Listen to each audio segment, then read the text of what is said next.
Développer la lecture et les mathématiques chez les enfants des cours préparatoires pour améliorer leur rendement scolaire. Objectif visé par le Forum sur l'éducation primaire de la région de Bouaké. À Katiola, dans la région du Hambol, le centre culturel Thomas d'Aquin entièrement réhabilité. C'est une initiative de l'opération des Nations Unies en Côte d'Ivoire. Enfin, timide affluence dans les centres de vote hier lors du référendum au Congo-Brazzaville. Bonsoir à tous et bienvenue dans ce journal. Un forum pour améliorer les résultats scolaires des enfants des cours préparatoires première et deuxième année. La rencontre s'est tenue récemment à Bouaké, dans la région de Bouaké. Il s'agit surtout de mettre l'accent sur les mathématiques et la lecture chez les tout-petits.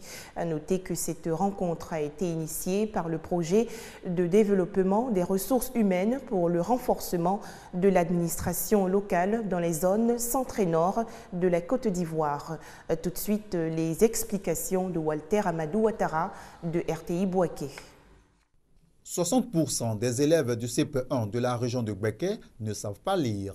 À cette situation veut remédier le projet de développement des ressources humaines pour le renforcement de l'administration locale dans les zones centre et nord de la Côte d'Ivoire, PCNCI. C'est le moment où toutes les parties prenantes de la communauté éducative se réunissent pour discuter tous les enjeux concernant ce thème. Que je sois vraiment COGES à financer aussi les cours hors classe, c'est-à-dire les cours de renforcement dans nos communautés avec des étudiants. Initié par l'Agence japonaise de coopération internationale, ce projet vient d'organiser le premier forum régional sur l'éducation primaire dans la région de Bouaké.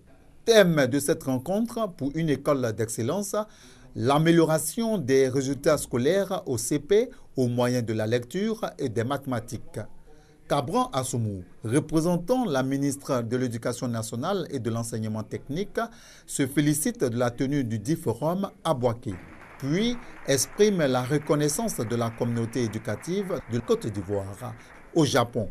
L'action de redynamisation que mène le ministère sous la houlette de Mme Kandia Kamara en vue d'améliorer l'offre éducative trouve un écho favorable. Des analyses de situation, des échanges et des ateliers vont permettre l'élaboration des recommandations pour améliorer la situation de l'école dans la région de Bouaké. D'autres réflexions, toujours à Bouaké, dans la région de Bouaké. Une cinquantaine d'experts internationaux et des dirigeants d'entreprises ont participé récemment à une rencontre à l'université Alassane Ouattara. Leurs travaux ont porté essentiellement sur l'employabilité et l'émergence. On retrouve Walter Amadou Ouattara de RTI Bouaké. Le campus 2 de l'université Alassane Ouattara abrite un colloque international sur l'employabilité et l'émergence. 2 jours durant, une cinquantaine d'experts venus des 4 coins du monde vont échanger leur expérience, réfléchir sur la question, puis proposer des solutions favorables à la création d'emplois des diplômés. Les étudiants, nous les sélectionnons et nous les recrutons avec l'entreprise.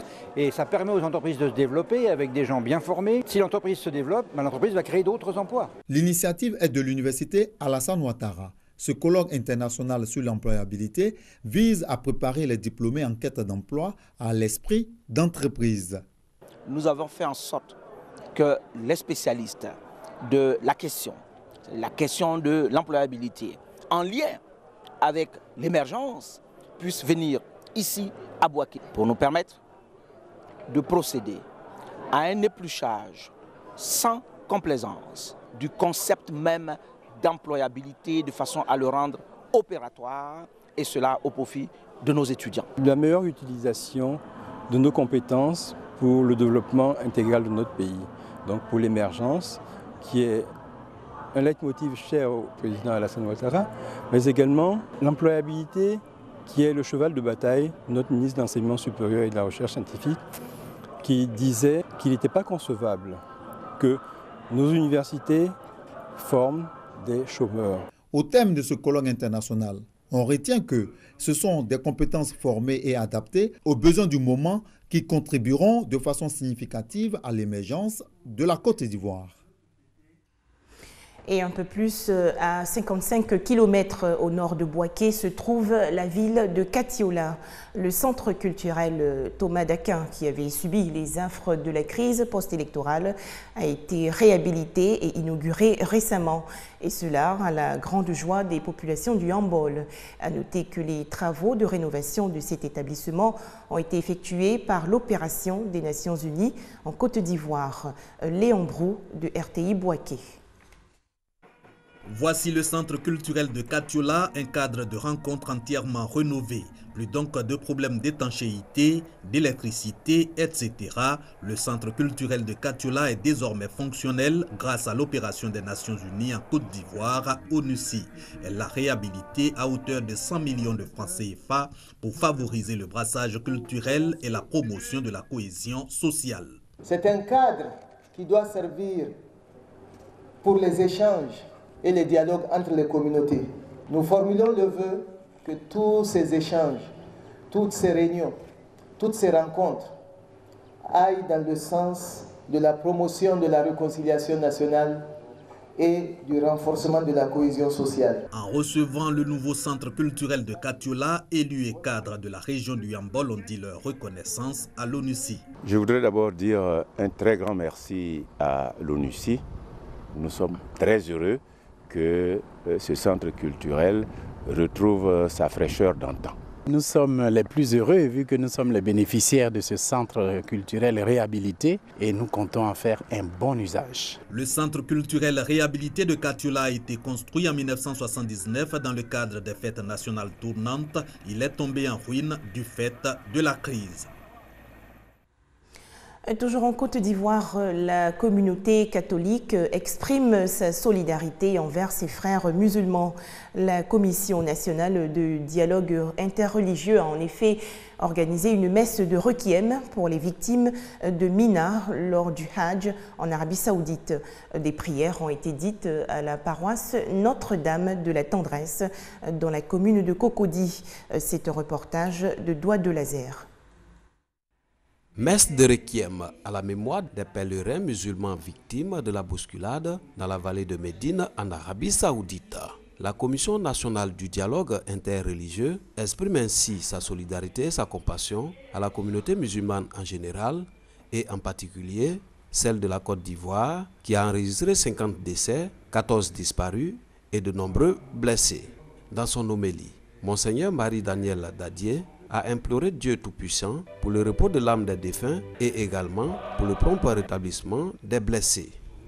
Nous avons aussi demandé au Seigneur de soutenir moralement et spirituellement les parents de tous les défunts. C'est une forme de solidarité entre les différentes religions. Plusieurs imams des mosquées principales du district d'Abidjan n'ont pas manqué de saluer l'initiative qui est une belle démonstration de la fraternité entre les chrétiens catholiques et les fidèles musulmans. Entre croyants, ce sont des actes que nous devons mettre en premier choix, en ce sens que la foi sert à quelque chose. Nous qui avons la foi, nous qui croyons en Dieu, il faut que nous puissions nous soutenir mutuellement, la main dans la main. À la cathédrale Saint-Paul du Plateau et à la communauté Saint-Ezidio de Trècheville, les guides religieux des églises catholiques, protestantes, Arissa Deima et messianiques ont aussi prié pour le repos de l'âme des défunts musulmans. En cette période électorale, ils ont demandé à Dieu de s'aimer dans le cœur des Ivoiriens les graines de la tolérance et de l'union pour une paix durable en Côte d'Ivoire. L'actualité au Congo-Brazzaville, c'est le projet de constitution qui devrait ouvrir la voie à un troisième mandat du président Sassou Nguesso en 2016. Très faible affluence, les électeurs semblent avoir boudé le référendum. Au Mali, 3 civils ont été tués et 2 casques bleus blessés ce week-end par l'explosion de mines dans la région de Kidal. C'est dans l'extrême nord-est du pays. Plusieurs universités toujours fermées en Afrique du Sud. Le mouvement estudiantin se poursuit malgré l'annonce du gouvernement sud-africain de ne pas augmenter les frais de scolarité pour l'année 2016.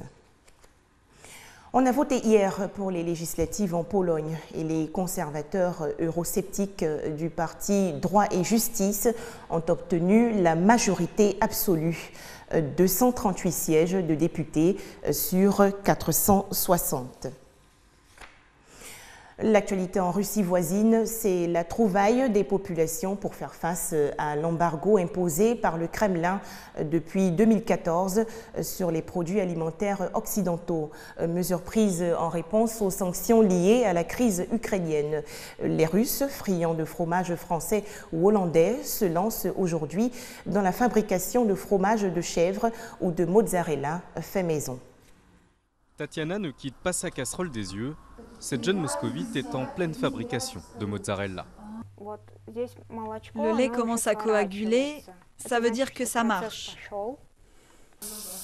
Terminés les fromages français et italiens, l'embargo russe décrété l'an dernier contre les produits alimentaires occidentaux a mis fin aux importations. Qu'à cela ne tienne, Tatiana a décidé de prendre les choses en main. Je fais mon propre fromage parce que l'offre que nous avions avant n'existe plus dans les magasins. Et puis, j'étais aussi curieuse d'essayer de faire mon propre fromage. C'est nouveau pour moi. Le fromage fait maison a plus de goût et c'est bien meilleur pour la santé. L'embargo alimentaire a été décrété par les autorités russes en représailles aux sanctions européennes infligées à Moscou pour son rôle dans la crise en Ukraine.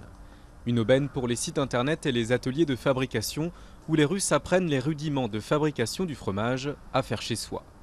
À l'instar de cette start-up moscovite qui propose des kits pour environ 35 €. Pour l'instant, nous proposons 4 kits de production de fromage. Mais très bientôt, nous allons étendre notre gamme en proposant des kits un peu plus perfectionnés pour fabriquer des fromages tels que le camembert et la feta. Durant l'URSS, les usines débitaient à la chaîne des blocs de fromages insipides distribués aux 4 coins de l'Union soviétique. Une page qui s'est tournée au début des années 90. En 2013, 500 000 tonnes de fromage européen ont été importées en Russie, selon le syndicat des producteurs de produits laitiers.